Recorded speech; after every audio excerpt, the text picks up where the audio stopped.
All right, cool. So, all right, I'm just making sure. All right, they heard that beep. That means the tape's working. Cool. Very cool. So, this is your first child? Yeah. Was it a boy or a girl?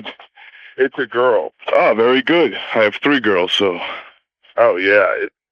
I tell you, it's crazy, and it's, I don't know. It's terrifying at the same time.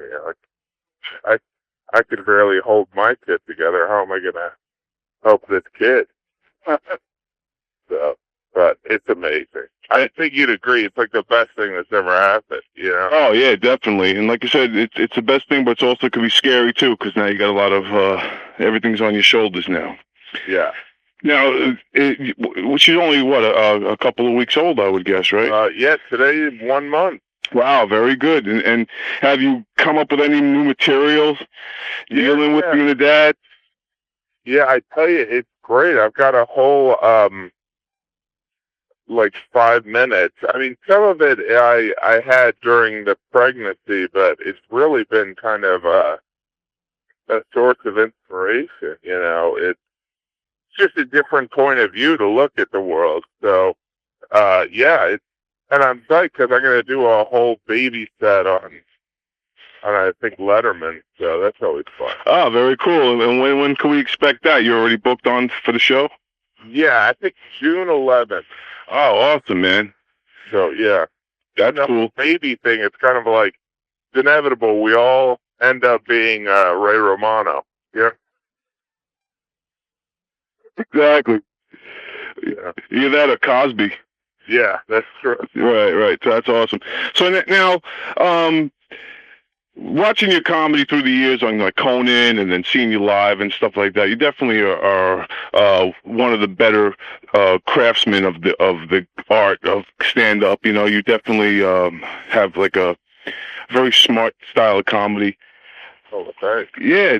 What would you say? Is the comedy light always on or do you take me through like your work ethic, so to speak? It's.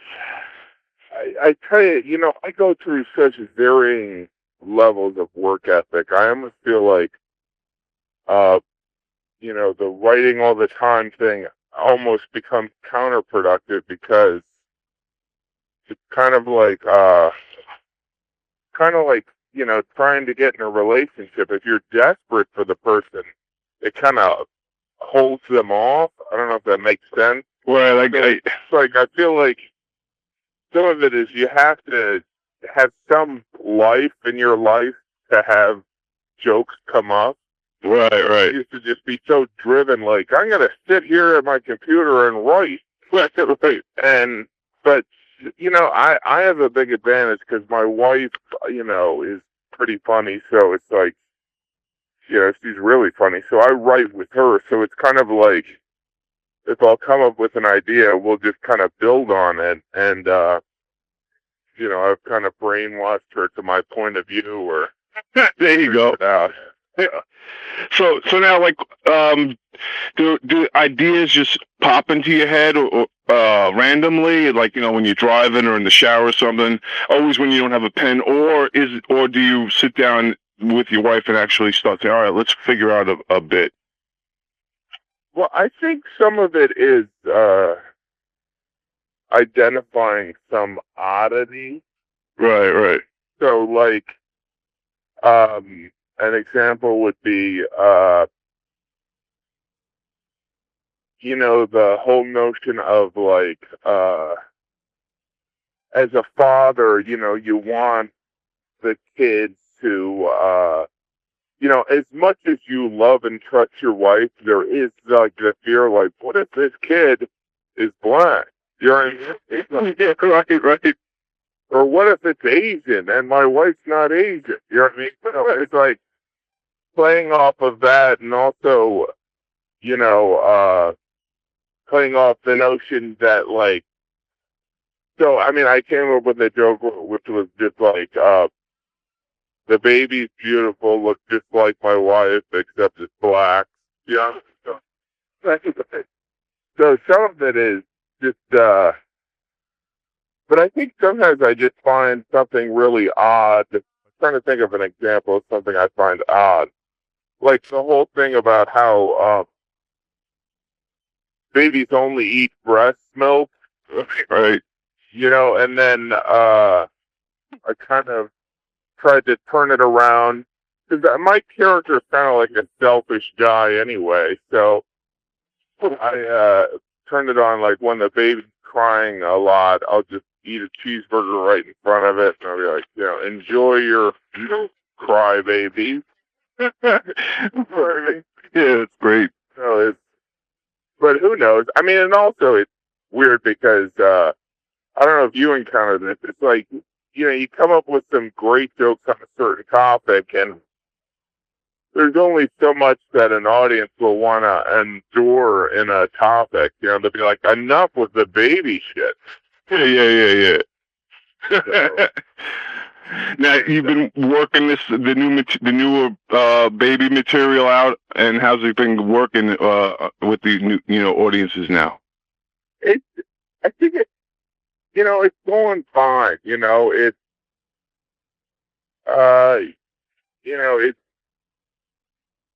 I think like the big problem is that I end up, like I'll come up with a new joke and it'll be kind of very similar to another baby joke I came up with. Oh, right.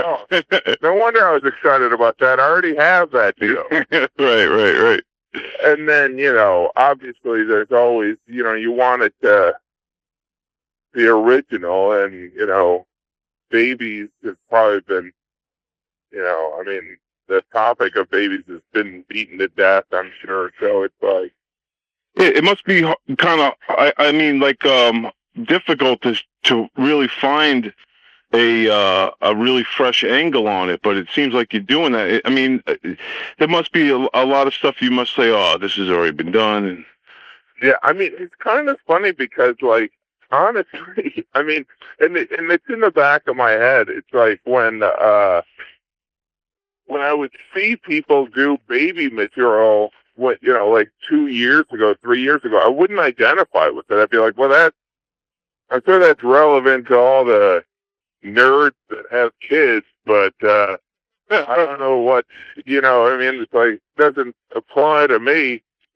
But now it's like, I mean, I don't know. It's just amazing how, like, your life changes, and suddenly, I mean, when when I was single, I was like, those people that are married are weirdos. Right. So it all depends on where you're standing, right? How you said you perceive the world. That's awesome. Okay. So now, does a good joke need to have an edge? Does comedy need an edge to really work? Geez. Well, first of all, let me preface this by saying I know nothing. So, like, that's the irony about talking about comedy. It's like you talk about comedy too much, and I think you sound like an asshole. So let me be an asshole. I don't know. For me personally, I mean, it's a very. I think that, like, I don't know. It's weird because it's like it's all different styles. You know what I mean? Right. And in some ways, fortunately and unfortunately, I'm very dry and deadpan. Right. It's like, I mean, I don't have anything. I mean, I've been doing this long enough, and I was doing late nights at the Cellar 6 years ago, so I do have the edgy material, but I just feel like, like sometimes edge, it's just kind of like, it's like there's true masters at it, like a hell, but it's like, I don't know. I feel like sometimes it doesn't have to have an edge. But like if you follow a guy that's doing like 10 minutes of blowjob joke, better have some edge there. You know what I mean? Yeah, exactly. So, but I've kind of painted myself into like this dry kind of like shit where like if I follow somebody filthy, and I try and do 5 minutes on bread, I'm fucked. You know what I mean? Right. So it's like, I don't know. It's some of it is great that I worked at Gotham so much, but I feel like I've been spoiled too. Right. How long being a comedian was it before you really developed and your own, like you said, style of voice? Would you say when you finally crafted it and realized? Geez, I don't. It's like I'd say. I don't know. I feel like I'm still finding it in some ways. It's like, I'd say in the past 3 or 4 years, I've really started doing this inside voice thing. All right. But I mean, I don't know. It's like I've been doing it like 13 years. So it's like, I'd say like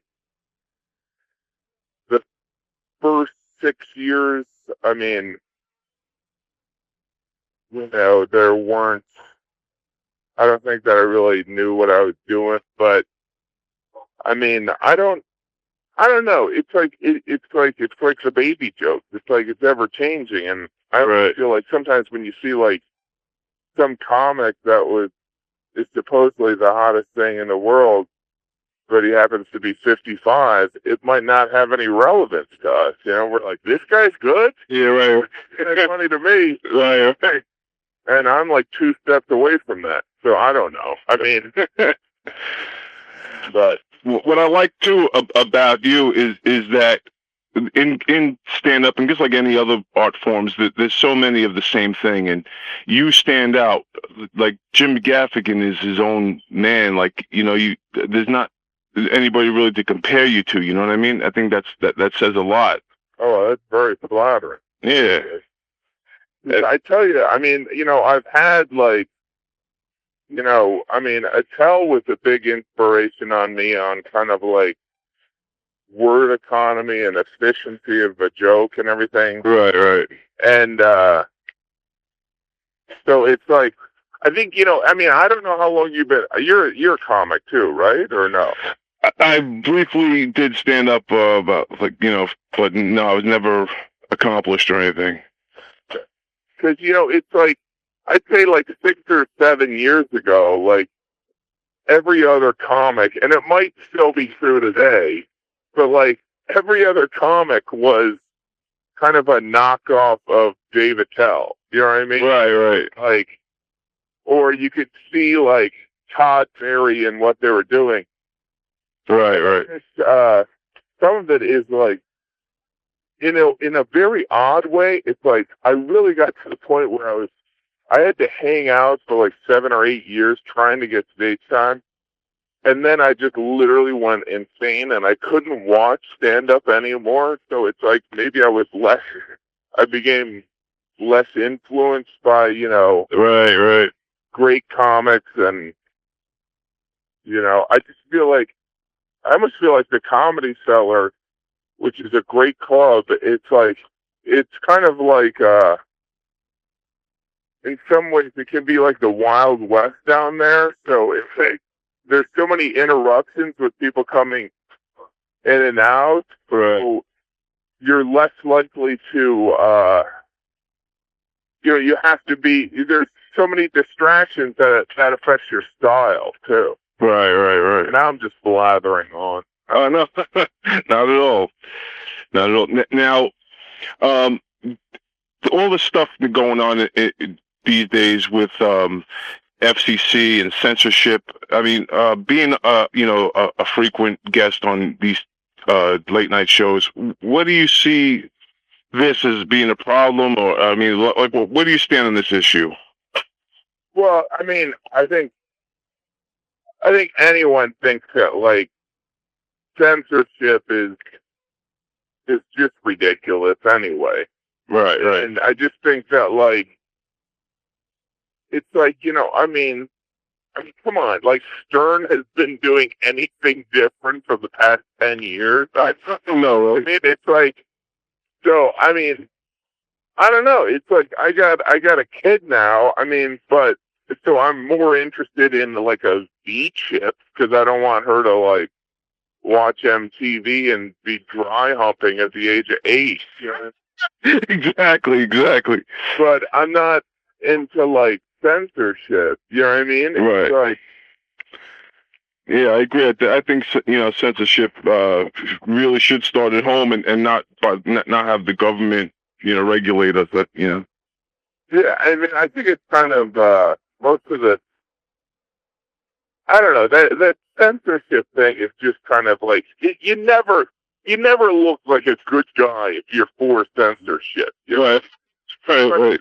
You know, it's kind of like let me defend something ridiculous. You know what I mean? So it's like, but obviously it's like, so I don't know. I mean, it's like, honestly, I mean, I view politics as like sports. It's like, I enjoy watching it, but I don't want to like, and I'll vote and everything, but it's like these huge teams. Right. If you do this, you're Satan. But I'm just like, can I just, like, I've never been like a team kind of guy. I've always been kind of like the guy who comes in, does his set, cranky and disappointed about his performance, and leaves. You know what I mean? It's like, that's great. I don't know. I mean, but then again, I'm doing a Kerry fundraiser, so it's like, oh, there you go. So now, aside from the comedy, I also saw you in a movie. You played like a security guard with Dennis Leary in like a mental house or something like that. Yeah. Oh, Final. Yeah. Okay, I forgot the name of the movie. I just seen it like recently on like the the independent film channel. Right. And I was like, that's Jim Gaffigan, man. So I waited till the end to make sure it was you to read the credit. And I was like, holy cow. Is that something you want to pursue, to do drama and to try to go that route as well? Oh, yeah. No, totally. I mean, I definitely love the fact that some people know me as an actor and some people know me as a comic, because, it's so rewarding. You know what I mean? It's like, I just came from Atlantic City, and it's like, I never, after coming from Atlantic City, I never want to go on the road again. Right. Like, and then, like, if you do some horrible sitcom, you're like, all I want to do are clubs. You know what I mean? Yeah. They're a nice, like, they balance each other out, and I don't feel like I have to whore myself quite so much in either category. Right. I mean, that's not to say that there's tons of acting work that's being thrown at me, but, I probably make more money acting than I do doing stand-up, so. Cool. Now, you also, had a lot of CDs out. What do you do with the material? Does the material kind of get, retired after it goes on a disc, or do you still continue to perform that stand-up live and stuff? I still do it. I mean, first of all, it takes me like a year to come up with a joke, so I can't really, afford to get rid of stuff. Right. I mean, it's weird having so many CDs, because some of the reason I redid them was because I did like 2. My wife produced them, and I did them at the same time. And then I put about, people were like, these sound horrible. And so I put out another 2, but there was still some remaining of the first 2. So it's really kind of, I mean, there's not identical material on all of them, but. Right. Like, I'm like, you're coming out with a CD every 3 months. Yeah. Right. So, but it's just, I think it's a good motivator. It's kind of like doing a Conan or a Letterman. I don't plan on doing a CD for a long time, but it's really kind of, it's something you can hold in your hand. Yeah, right. Yeah, exactly. It's, yeah, exactly. That's really cool. Yeah, everything's right there. Yeah. Now, Are you interested in doing sitcoms? Is that something that you'd want to pursue? Yeah, no. I mean, well, I did,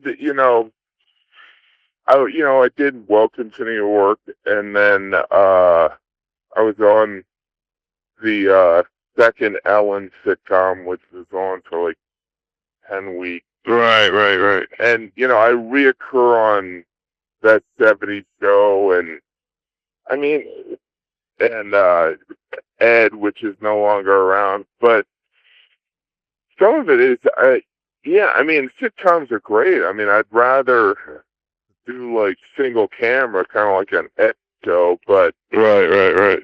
I mean, I definitely am happy with work. You know what I mean? Yeah, man. Like, I mean, I don't want to do like absolute garbage, but some of it is like, how do you know it's garbage until it's done? Right, exactly. Now, what would you say is the main thing that really drives you as a stand-up? What makes you go out on that stage and do it, night after night and give 110? I would say, I kind of have to, just kind of like but some of it is like the thrill of coming up with a new joke is pretty amazing. Right, yeah. I suppose it's probably like, it's probably like most addiction. You know what I mean? It's like, if you've done, any kind of like hard drug, like you're like, you know what? Maybe this time the Coke buzz will be as good as that last time. Yeah. Hey. And, it's, so some of it is, but there's an immediacy to stand up, which I love. It's not like an acting where you have to sit there and, you have to audition, which is essentially begging for a job. And Right. then, see if you got it, or if you shoot like an indie film, it's like a year later, it might be on like the independent film channel. Right. Like with stand up, you can like come up with an idea, go on stage, do it, blame the audience, and leave. That's the key, right? Yeah. That's awesome. So, now, at this point of the game, you've definitely earned a lot of kudos from your peers and from fans. What's your goals? What? I would say, geez, I don't know. I mean, my goal really is kind of like get on Letterman and to like make a living as an actor. So, I mean, some of that is just it's kind of achieved, but it's weird. I think you have to constantly readjust your goals. You know what I mean? Right. So, I mean, I would love to be considered a great, character actor, and I would love it if, I was considered like a great comic. But, I mean, I'm not dying to be on the cover of People magazine or anything like that. Right. So I mean, the fact that I'm making a living and probably can make enough to have a family is definitely good enough, Right on. And then the rest of it's luck anyway. Right. Well, you're definitely one of the better comedians out there on the scene, man. I'm really so happy you called me, man. I appreciate it. Sure. Yeah, man. And good luck with your newborn.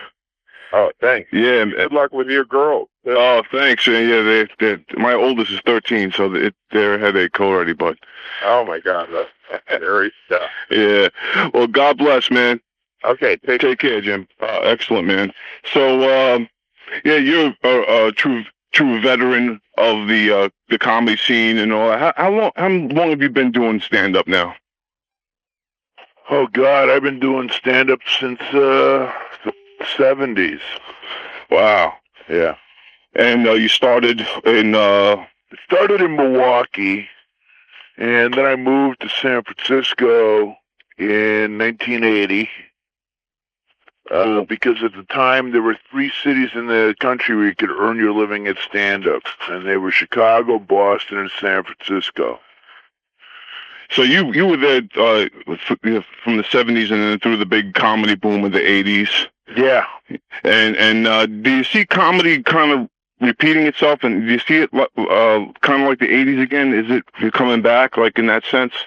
It's all waves, and it's on an upswing. It kind of got killed by cable. Right. It's only fair and right, true and just, because cable created stand-up comedy with HBO and Evening at the Improv. You look at the rise in between 85 and 89. 89, I think it peaked with 450 clubs in the country. Right. Nashville, Tennessee had 3 clubs. Which is way too many. So then the contraction happened. But cable was responsible for that, and I think cable was rediscovering stand-up. Yeah, I think Comedy Central is really helping bring it back. Yeah. Spirit of true stand-up, So that's cool. Now, I also recently saw you on the Last Comic Standing, which was pretty cool to see you on that. What, at this point in your career, what made you decide to try for that show? I had a friend who was in it last year, a friend who I always thought was very funny, but he never made it out of Minneapolis. And he got the show and ran it wild. And I thought with an election year, this would be a good year for me, that they might want a political comic, but I was wrong. Yeah, I thought so too, and I thought judging from what I saw on the television, you had one of the strongest sets. But go figure with that whole. I did have one of the strongest sets, and I'm not a guy to normally toot my own horn. But we're comics. We know how we did. Right.